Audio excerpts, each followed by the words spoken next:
The Jacobian conjecture has a rather easy statement, and yet no significant progress has been made in the last 80 years until somebody tried to use Claude on it.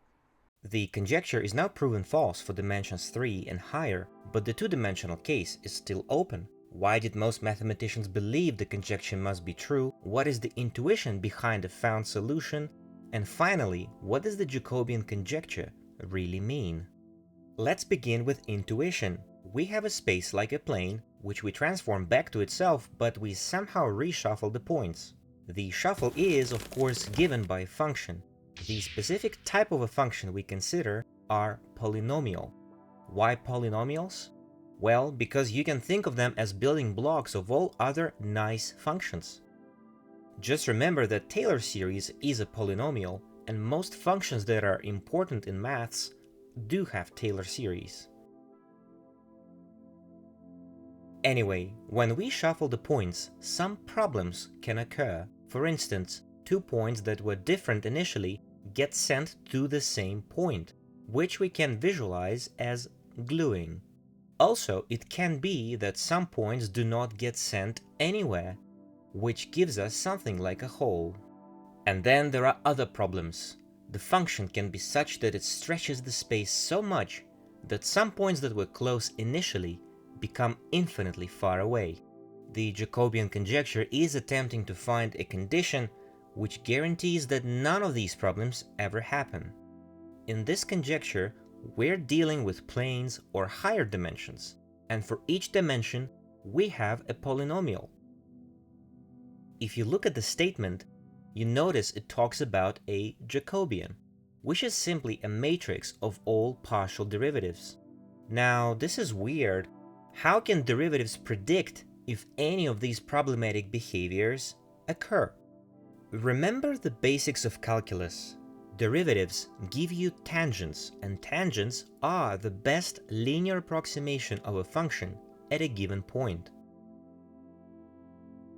Line is the most simple polynomial, and as you can guess, it does not create any of the problematic effects.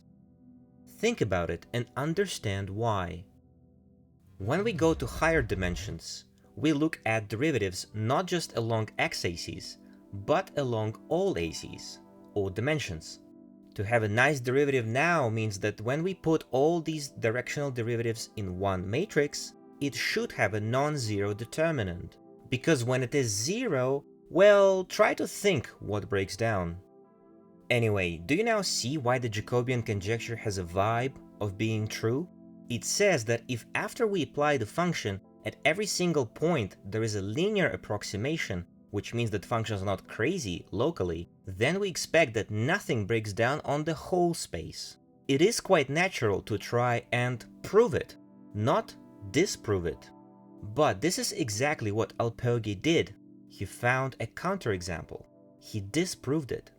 He provided a function from complex three-dimensional space to itself given by these three polynomials.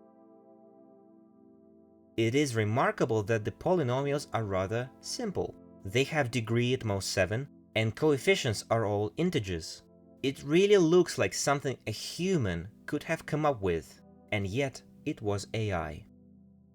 Terence Tao released an amazing article explaining how this counterexample can be found from first principles. He called it digestion of a counterexample.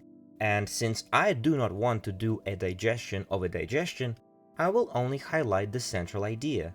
Remember that issue when multiple points get glued by the function? We want to have that kind of function, but the premise of the conjecture must hold true. The trick is to use a function which takes not numbers, but polynomials as input. Imagine you multiply degree 1 polynomial by degree 2 polynomial, and the degree 2 polynomial also has two distinct roots. So we essentially have three linear polynomials, two of them multiplied, and they get mapped to one single cubic polynomial. But appreciate this, if we move the linear factors around, nothing changes in the result. So, three distinct pairs of linear quadratic polynomials map to the same cubic, which is exactly the gluing problem.